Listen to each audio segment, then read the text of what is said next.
In a small, quiet town nestled between rolling hills and dense woods, life moved at a slow pace. People knew each other by name, greeted one another on the streets, and rarely locked their doors. It was the kind of place where nothing much seemed to happen until it did. At the center of this story was Marcus Johnson, a man who stood out not just because of his size but also because of his calm demeanor. Standing 6'3" and weighing over 250 pounds, Marcus was an imposing figure. His broad shoulders, thick arms, and round belly made him look more like a retired football player than what he truly was. Marcus had lived in the town for nearly 5 years.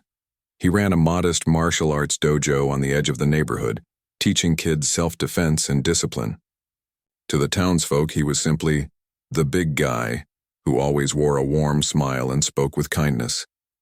No one suspected that beneath his gentle exterior lay decades of military training and experience. What they didn't know, and what only a handful of people in the world were aware of, was that Marcus Johnson wasn't just any ordinary man. Before settling down in this sleepy town, he had been Commander Marcus Johnson, one of the most decorated officers in Delta Force, the elite Special Operations Unit of the United States Army. After 20 grueling years of service, Marcus had decided to step away from the battlefield. The horrors of war had left scars, both visible and invisible, and he wanted a simpler life. So he packed up his medals, his memories, and his secrets, moving to this peaceful town where no one would ask questions about his past. Here, he found solace in teaching children how to defend themselves, not just physically but mentally and emotionally. His dojo became a safe haven for kids who needed guidance, structure, or simply a place to belong. But life has a way of testing even the strongest among us. One chilly autumn evening, as the sun dipped below the horizon and painted the sky in shades of orange and purple, Marcus walked home from the grocery store.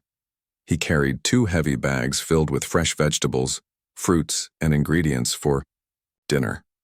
The air smelled faintly of fallen leaves and wood smoke, and the streets were mostly empty. As he passed through the park, a favorite spot for families during the day, he noticed a group of young men loitering near the playground. They were dressed in dark hoodies, their faces shadowed under baseball caps. Their laughter echoed across the deserted area, sharp and mocking. At first, Marcus paid them little mind. Teenagers hanging out late wasn't unusual, especially in a town where boredom often led to mischief. But as he drew closer, one of the boys muttered something under his breath. Though the words were muffled, Marcus caught enough to recognize it as a racial slur directed at him. His heart sank, though his expression remained unchanged. Another boy snickered, and soon the entire group joined in, their voices growing louder, bolder. "Hey, fatty," one of them called out, stepping forward. "Why don't you go back to where you came from?" The comment stung, but Marcus had heard worse. Over the years, he'd faced racism countless times, in school, in the military, and even within his own community. Each time he chose not to let hatred consume him. Instead, he focused on proving people wrong through actions rather than words. This time was no different. He stopped walking and turned to face the gang, setting the grocery bags gently on the ground. His towering frame cast a long shadow over them, but his voice was calm when he spoke. "Is there a problem?" he asked, his deep tone cutting through the tension like a knife. The leader of the gang smirked, clearly emboldened by his friend's presence. "Yeah, you're the problem," he spat, taking another step closer. "You think you can just waddle around here like you own the place? Look at you, all big and useless." Marcus studied the boy's face, noting the anger simmering beneath the bravado. He could see fear too, masked by false confidence. These weren't hardened criminals. They were kids, probably lost and looking for validation in all the wrong places. Still, Marcus felt a pang of disappointment. He had hoped for better from the younger generation, especially in a town as tight-knit as this one. For a moment, silence hung heavy between them. Then Marcus sighed softly, shaking his head. "I'm not your enemy," he said, his voice steady and measured. "But if you keep acting like this, you'll create enemies everywhere you go." Without waiting for a response, he picked up his grocery bags and resumed his walk, leaving the gang behind. Their jeers followed him for a few steps. But Marcus tuned them out, focusing instead on the rhythmic crunch of leaves beneath his shoes. He told himself it was just another ignorant encounter, something he could brush off and move past. Little did he know, this confrontation was far from over. That night, as Marcus prepared dinner in his cozy kitchen, he couldn't shake the feeling that something was brewing. The gang's behavior had been unsettling, not because of the insults. They were harmless compared to what he'd endured in the past, but because of the potential danger they represented. Gangs like this often fed off attention, and Marcus feared they might try to escalate things. Yet he reminded himself that reacting impulse-placed easily wouldn't solve anything. For now, all he could do was stay vigilant and trust in his ability to handle whatever came his way. As he sat down to eat, glancing occasionally at the window overlooking the quiet street, Marcus reflected on how quickly perceptions could shift. To those boys, he was just a fat black man, an easy target for their misplaced aggression. They had no idea that the man they mocked had once led some of the most dangerous missions in modern history.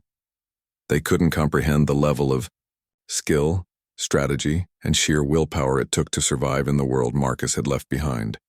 And perhaps that was for the best. After all, Marcus hadn't come to this town to relive his past. He had come to build a future rooted in peace, understanding, and resilience. What Marcus didn't realize, however, was that sometimes fate has other plans. The seeds of conflict had already been planted, and soon they would sprout into something far greater than anyone could have anticipated. The next morning, Marcus woke up early as usual. The sun was just beginning to rise, casting a golden glow over the quiet town. He stretched lazily, his mind replaying the events of the previous night.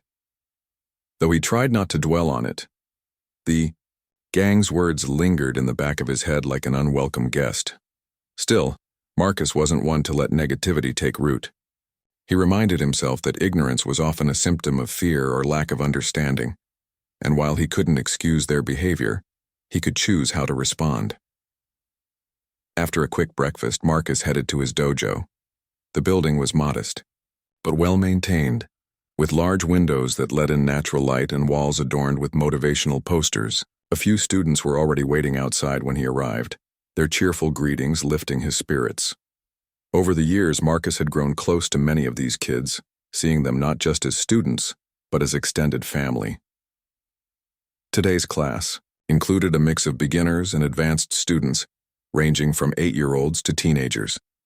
As always, Marcus started with a brief lesson on respect and discipline before moving into physical drills. Remember, he told them as they warmed, martial arts isn't about hurting others. It's about protecting yourself and those who can't protect themselves. Strength without control is dangerous. His words carried weight, though none of the children fully grasped the depth of his experience. To them, Sensei Marcus was simply a kind yet firm teacher who pushed them to be their best selves. They admired him for his patience and wisdom, never suspecting the battles he had fought far beyond the confines of this small town. Meanwhile, across town, the gang from the park was regrouping. Word of their encounter with Marcus had spread quickly through social media, thanks to one of the boys posting a video clip of the confrontation online. In the dimly lit basement of an abandoned house, they gathered around a flickering laptop screen, laughing at the footage. The leader, a wiry teenager named Jake, grinned smugly as comments poured in praising their bravery. "See? Everyone thinks we're heroes," Jake declared, puffing out his chest. "That guy didn't even fight back. He's all talk and no action." His friends nodded eagerly, feeding off his bravado. None of them stopped to consider why Marcus hadn't retaliated. To them, his silence was proof of weakness, not restraint. Emboldened by the attention and desperate to maintain their newfound status, they began plotting their next move. Someone suggested confronting Marcus again, this time making sure things escalated enough to get noticed. Another chimed in, suggesting they bring more people along to intimidate him further. By the time night fell, the gang had grown larger. New recruits joined their ranks, drawn by promises of excitement and notoriety. Armed with makeshift weapons, baseball bats, pipes, and even a knife, they set out to find Marcus. Their plan was simple: corner him and force him to react. If he refused to fight, they would humiliate him publicly. And if he did fight back, they would record it and post it online, framing him as the aggressor. Unaware of the storm brewing in the shadows, Marcus finished teaching his evening class and locked up the dojo. The streets were quiet as he walked, the cool breeze carrying the faint scent of pine trees.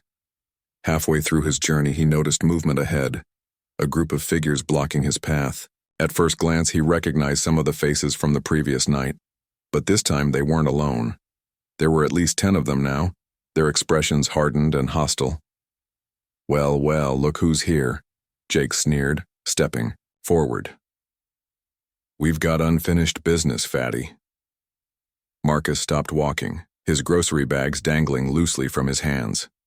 He scanned the group, taking note of their positions and body language. Some clutched weapons, others flexed their fists nervously. Despite their numbers, Marcus remained calm. Years of combat training had taught him to assess threats quickly and efficiently. What he saw now was a group of amateurs, relying on intimidation rather than skill. They might outnumber him, but they lacked coordination and discipline. You really want to do this? Marcus asked, his voice low and steady. This isn't going to end well for you. His calm demeanor only fueled their anger. One of the boys lunged forward, swinging a bat wildly. Marcus sidestepped effortlessly, letting the weapon whistle past him. Another attacker charged, throwing a punch aimed at Marcus's face. The blow landed, but instead of staggering backward, Marcus barely flinched. To the gang, it felt like hitting a brick wall. Confusion rippled through their ranks, followed swiftly by frustration. Encouraged by their leader, the gang pressed on, raining down punches and kicks. Each strike connected, but Marcus absorbed them with ease, his muscular frame acting as a shield. Inside, however, something stirred, a quiet fury born not from pain but from disappointment. These young men had so much potential, yet they squandered it on hate and violence. Still, Marcus held back, refusing to unleash the full extent of his abilities.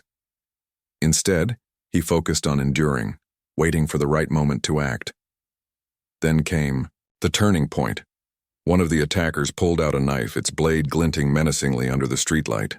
The sight sent a jolt of adrenaline through Marcus, not out of fear but out of necessity. Weapons changed the game. With calculated precision, Marcus moved faster than anyone expected. He grabbed the wrist of the boy holding the knife, twisting it sharply until the weapon clattered to the ground. Before the others could react, Marcus swept his leg in a wide arc, sending 2 attackers sprawling onto the pavement. The gang froze, stunned by the sudden shift in power dynamics. Until now, they had assumed Marcus was helpless, a passive target for their aggression. But what they saw before them was anything but weak. Standing tall amidst the chaos, Marcus exuded an aura of authority that silenced even the boldest among them. Enough, he growled, his voice commanding and sharp. For the first time, fear replaced arrogance in their eyes. Some took hesitant steps backward, while others stood frozen, unsure of what to do next. Without another word, Marcus turned and walked away, leaving the gang to pick up their shattered confidence. As he disappeared into the night, the attackers exchanged uneasy glances. What had just happened? Who was that man? Questions swirled in their minds, but one thing was certain. They had underestimated him and paid the price. Back. At home, Marcus sat in the dim light of his living room, nursing a bruised knuckle. Physically, he was fine. Emotionally, however, the encounter weighed heavily on him. He thought about the gang, their wasted potential, and the cycle of hatred that seemed impossible to break. Yet, despite everything, Marcus refused to give in to despair. He knew better than most that change was possible, even for those who seemed beyond redemption. Little did he know, the events of that night were only the beginning. News of the altercation spread quickly, drawing attention from unexpected quarters. Authorities began investigating the gang, piecing together evidence of their involvement in other crimes. Meanwhile, whispers of Marcus's remarkable composure reached ears far beyond the town's borders. Slowly but surely, the pieces of a larger puzzle began falling into place, setting the stage for a transformation none of them could have predicted. For Marcus, life continued as usual, or so it seemed. The dojo remained his sanctuary, the students his source of joy. Yet beneath the surface, ripples of change were spreading outward, touching lives in ways he couldn't yet imagine. The days following the attack brought a strange tension to the town. Word of the confrontation between Marcus and the gang spread like wildfire, fueled by rumors and fragments of truth. Some people whispered about the fat black man who had single-handedly taken on a group of armed attackers without so much as breaking a sweat. Others dismissed the stories as exaggerations, refusing to believe that someone as unassuming as Marcus could possess such skill. But whether they believed it or not, curiosity was piqued, and attention turned toward the quiet martial arts instructor. For Marcus, life carried on as though nothing unusual had happened. He woke up early, taught his classes at the dojo, and spent his evenings grading papers or working on lesson plans. To the outside world, he appeared unfazed by the incident, but inside, he wrestled with conflicting emotions. On one hand, he felt a deep sense of disappointment, not in the gang members themselves, but in the circumstances that had driven them to such behavior. On the other hand, he couldn't ignore the nagging feeling that something bigger was at play. The gang's actions hadn't just been random acts of aggression. They were symptoms of a larger problem rooted in ignorance, fear, and systemic inequality. Despite his resolve to remain detached, Marcus found himself drawn into the aftermath of the altercation. Local authorities launched an investigation into the gang's activities after receiving anonymous tips that, unbeknownst to anyone, had come from Marcus himself. Using skills honed during his time in Delta Force, he had gathered evidence, linking the gang to a string of hate crimes and vandalism across the town. Surveillance footage, social media posts, and witness accounts painted a damning picture of their involvement in organized violence. Marcus knew better than to confront them directly again. Instead, he worked behind the scenes, ensuring justice would be served without exposing his own identity. Meanwhile, the gang members were grappling with their own turmoil. After the humiliating defeat at Marcus's hands, they retreated to their hideout, nursing both physical injuries and wounded egos. Jake, the self-proclaimed leader, tried to rally his crew, insisting that they couldn't let the incident define them. "We'll show him," he declared, pacing back and forth in the dimly lit basement. "He thinks he's untouchable? We'll prove him wrong." But beneath his bravado, doubt crept in. None of them could explain how Marcus had dismantled them so effortlessly. It wasn't just his size or strength. It was something else, something almost supernatural. Their confidence wavered, replaced by paranoia. Had he been bluffing when he warned them? Was there more to him than met the eye? The questions gnawed at them, sowing seeds of fear that threatened to unravel their fragile alliance. As the investigation progressed, cracks began to form within the gang. One member, a lanky teenager named Tyler, started questioning their motives. Unlike the others, Tyler hadn't joined out of malice or a desire for power. He'd been drawn in by promises of belonging, a way to escape the loneliness that plagued him at home. Now, staring at the faces of his so-called brothers, he realized how hollow those promises truly were. They weren't heroes. They were bullies hiding behind numbers and weapons to mask their insecurities. Tyler's doubts came to a head when police officers arrived at his doorstep late one evening.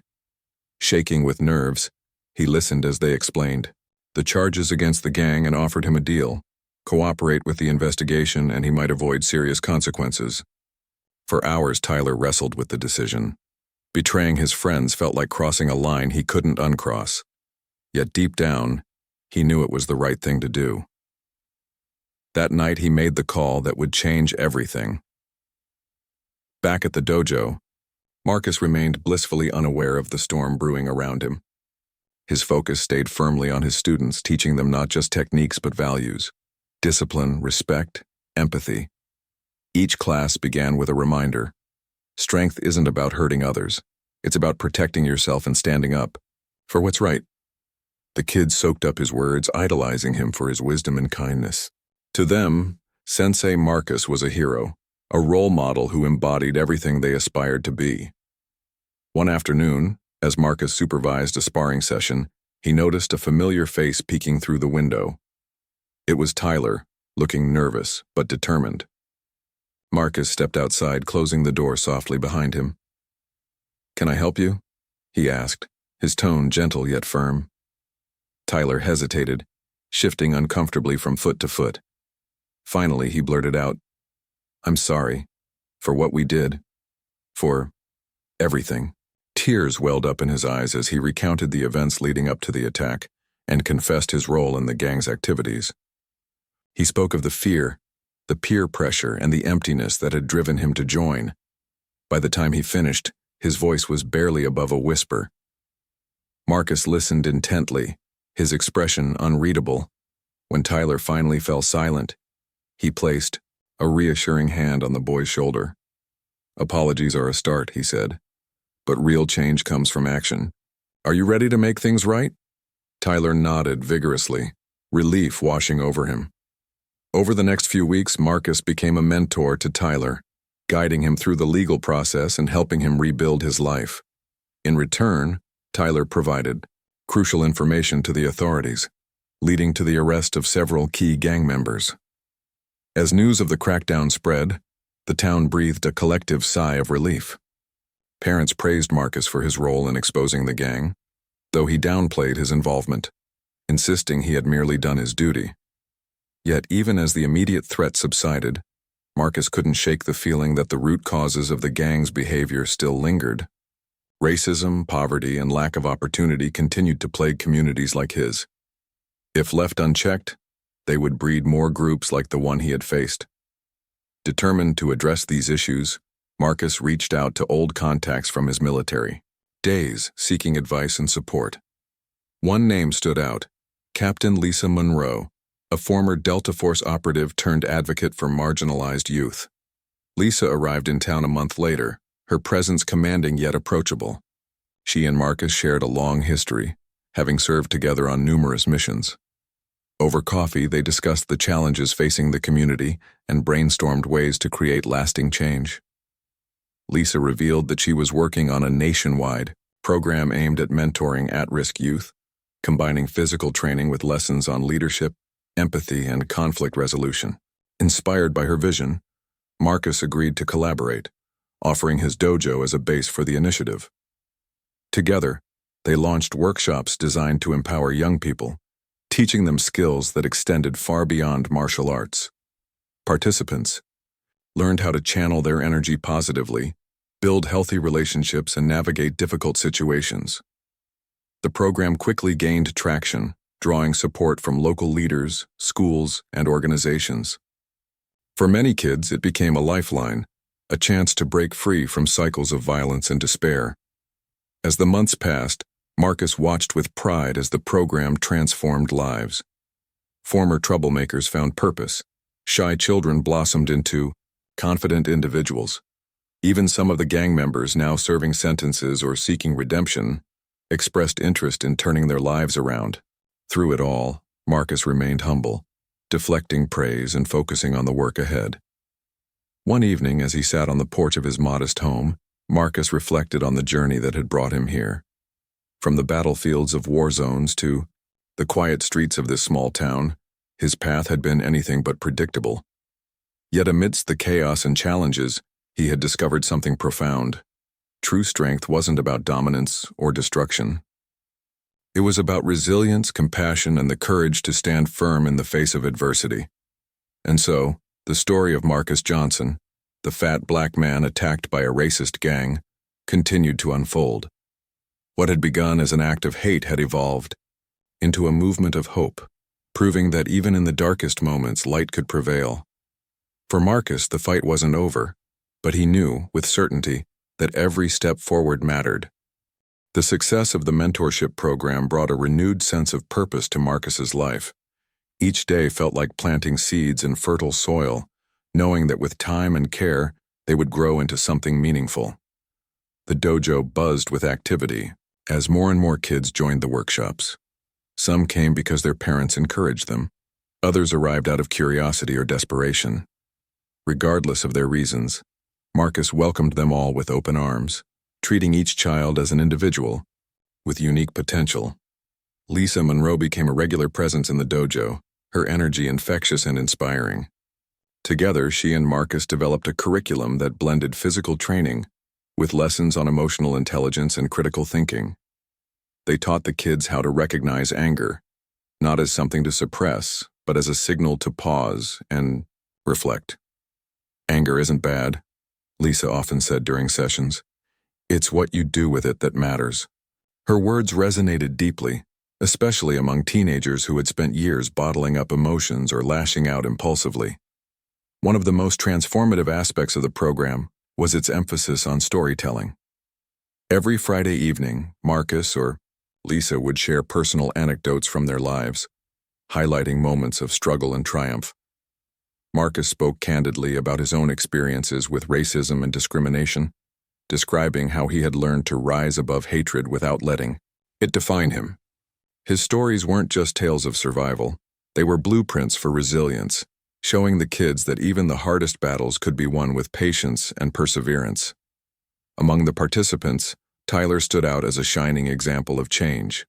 Once a reluctant gang member, he now embraced his role as a leader within the program.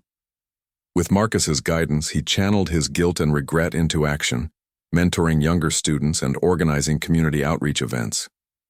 His transformation wasn't lost on anyone, not least Jake, the former gang leader who remained behind bars awaiting trial. During one of his court-mandated counseling sessions, Jake confessed to feeling envious of Tyler's progress. He got lucky, Jake muttered bitterly. Someone actually cared enough to help him. But luck had little to do with it. What Tyler had found, and what Jake lacked, was accountability paired with opportunity. Marcus understood this better than anyone. He made it a point to visit Jake regularly, not to gloat or lecture, but to offer perspective. Their conversations were awkward at first, filled with long silences and guarded remarks. Over time, however, Jake began opening up, revealing glimpses of the pain and insecurity that had fueled his reckless behavior. "I didn't know any other way to feel powerful," he admitted during one session. "Now I see how stupid that was." Marcus nodded thoughtfully. "Power doesn't come from hurting others," he replied. "Real power is about making choices, even when those choices are hard." As the months rolled by, the impact of the program rippled outward, touching lives far beyond the dojo. Parents reported improvements in their children's behavior. Teachers noticed increased focus and respect in classrooms, and local businesses praised the initiative for fostering a sense of unity. Even skeptics who had initially dismissed Marcus's efforts couldn't deny the positive changes sweeping through the town. Slowly but surely, the narrative shifted, from fear and division to hope and collaboration. Yet despite the progress, challenges remained. Not everyone supported the program. A vocal minority argued that resources should be directed elsewhere, accusing Marcus and Lisa of glorifying violence under the guise of self-defense. Others claimed the workshops catered disproportionately to marginalized groups, ignoring the needs of the broader community.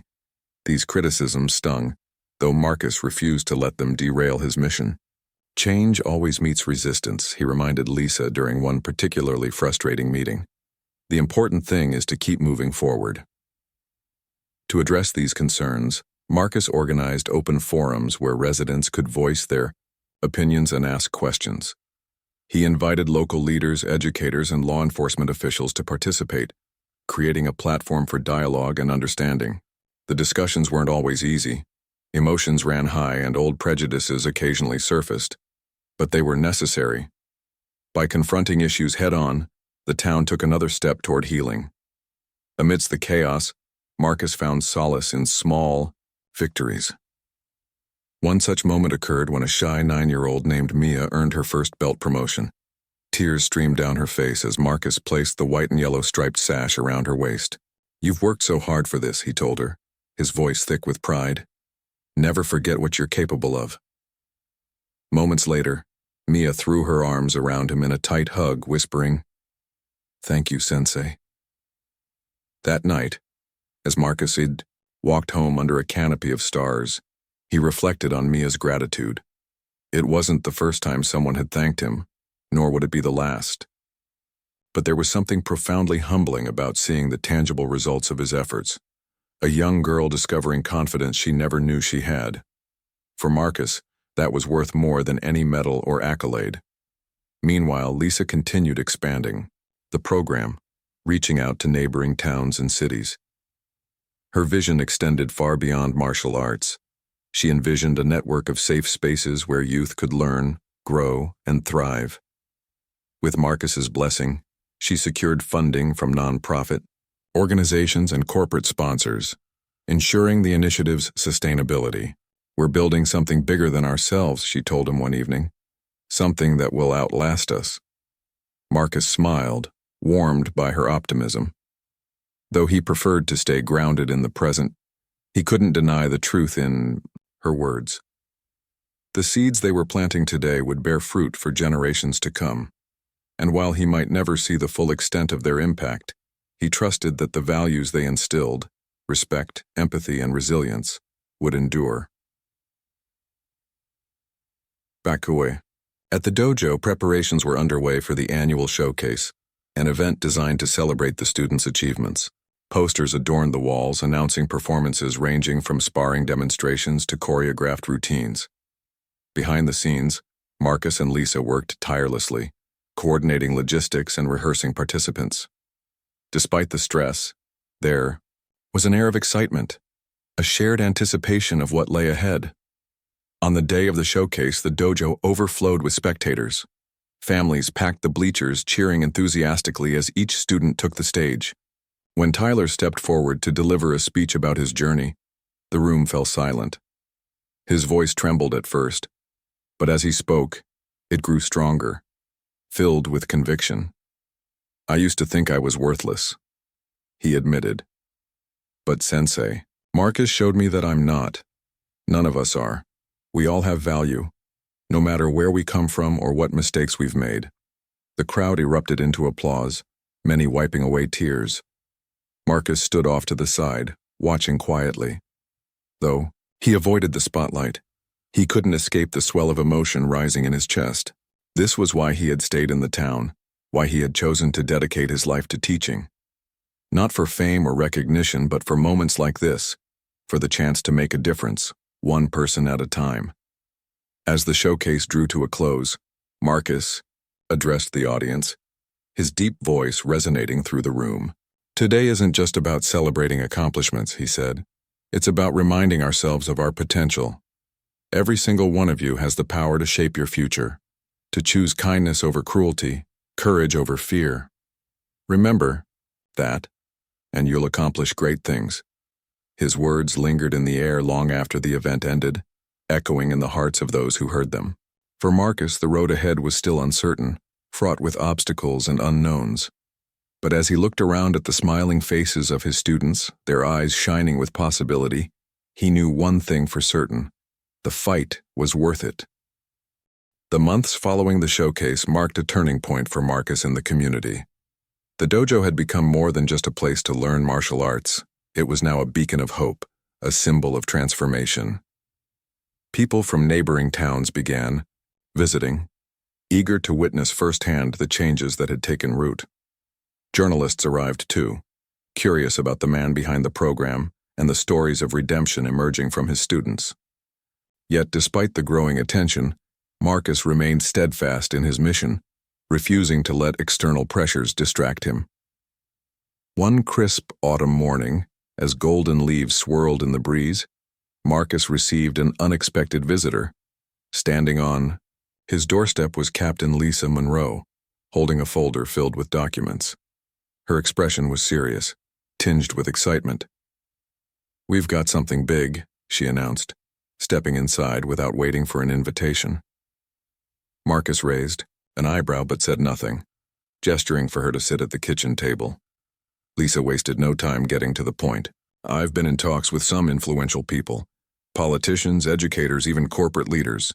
They're impressed by what we've accomplished here.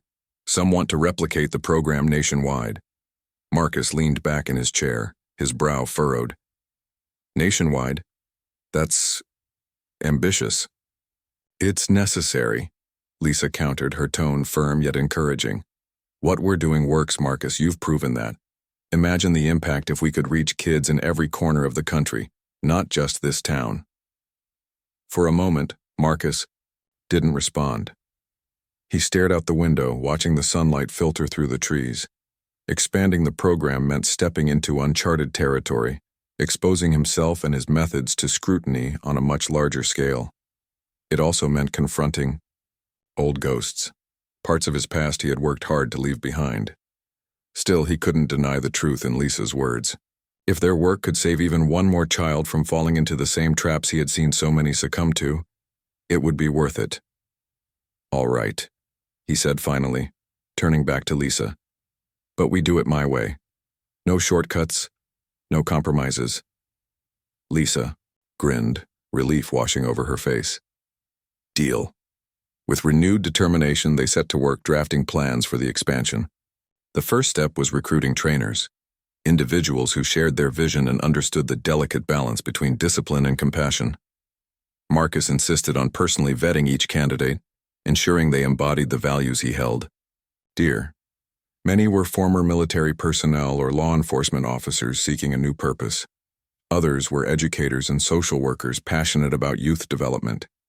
Each brought unique skills to the table, enriching the program with diverse perspectives.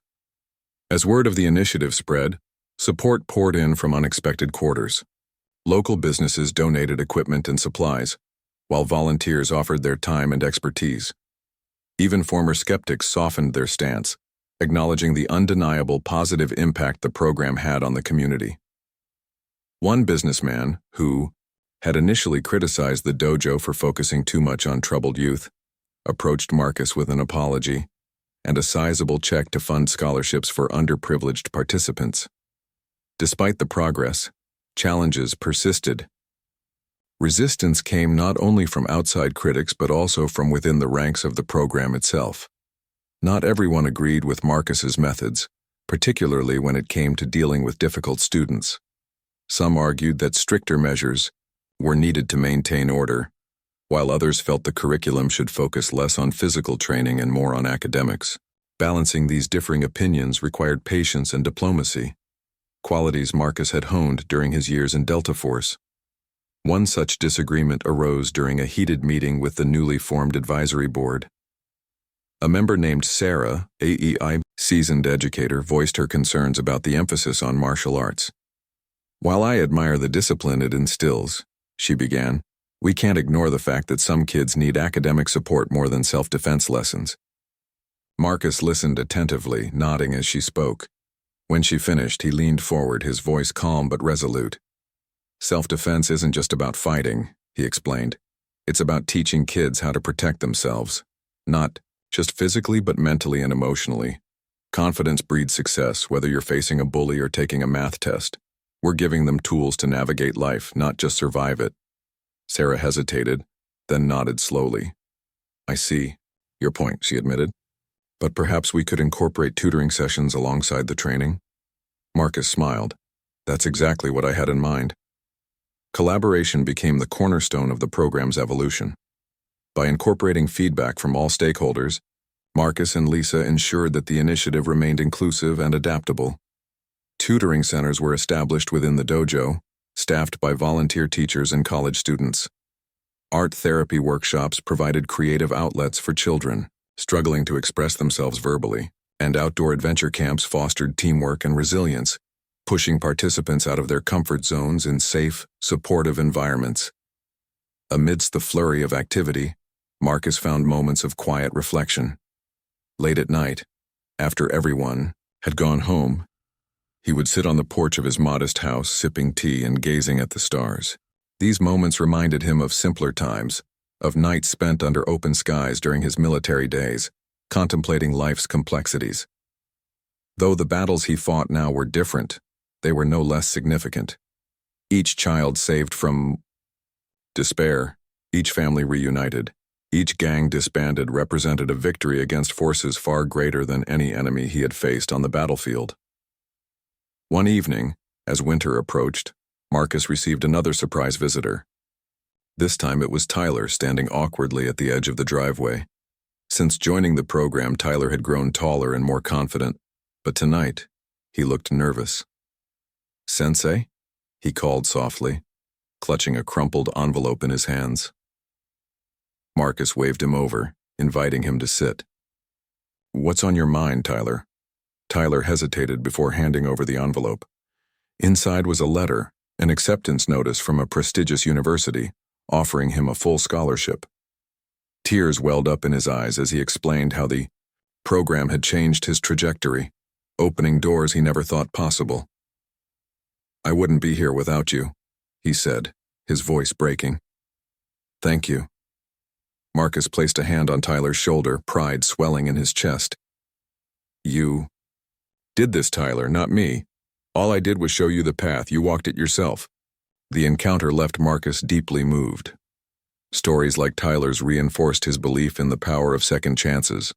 Redemption wasn't guaranteed, nor was it easy. But with guidance, effort, and unwavering support, it was achievable. A lesson he hoped to impart to countless others. By spring, the expanded program was well underway, reaching communities across the state. Training seminars brought together instructors from various locations, fostering camaraderie and sharing best practices. Success stories multiplied, inspiring hope in places where despair had once reigned supreme. In one town, a group of former gang members transformed an abandoned lot into a community garden. In another, rival cliques united to organize a charity run, raising funds for local shelters. Through it all, Marcus remained humble, deflecting praise onto his team and the participants themselves. To him, the true measure of success wasn't fame or recognition, it was seeing lives transformed, witnessing the ripple effects of kindness and perseverance spreading far beyond what anyone could have imagined. Yet beneath his calm exterior, Marcus carried a quiet burden. The scars of his past, both visible and invisible, still lingered, reminders of sacrifices made and battles fought. At times, the weight threatened to overwhelm him, but whenever doubt crept in, he remembered the faces of his students, their laughter echoing through the dojo, their dreams taking flight. For Marcus, that was enough, to know that he had played a part in shaping a brighter future, one step at a time. And so, the story of Marcus Johnson continued, a tale of resilience, redemption, and relentless hope.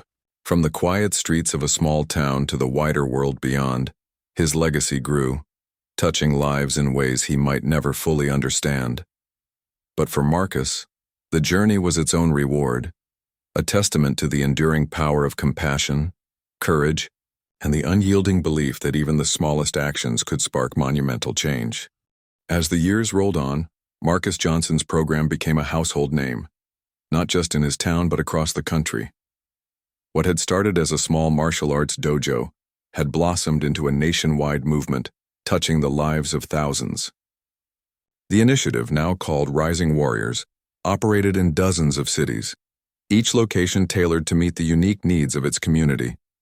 Yet despite its growth, Marcus remained at the heart of it all, ensuring that the core values, respect, discipline, and empathy, remained intact. The dojo in his hometown remained his sanctuary, a place where he could escape the pressures of leadership and focus on what truly mattered: the kids. Every morning he arrived early, sweeping the floors and arranging mats with the same care he had shown since day one. For Marcus, these simple tasks were grounding, reminders of why he had embarked on this journey. As the sun rose higher, the dojo would fill with laughter and chatter, the energy infectious. Parents dropped off their children, many of them sharing stories of how the program had changed their families' lives. One such parent was Mrs. Alvarez, whose son Diego had been labeled a problem child before joining Rising Warriors. He used to come home angry every day, she told Marcus during one of her visits. Now he talks about setting goals and helping others. You've given us our boy back. Marcus smiled warmly.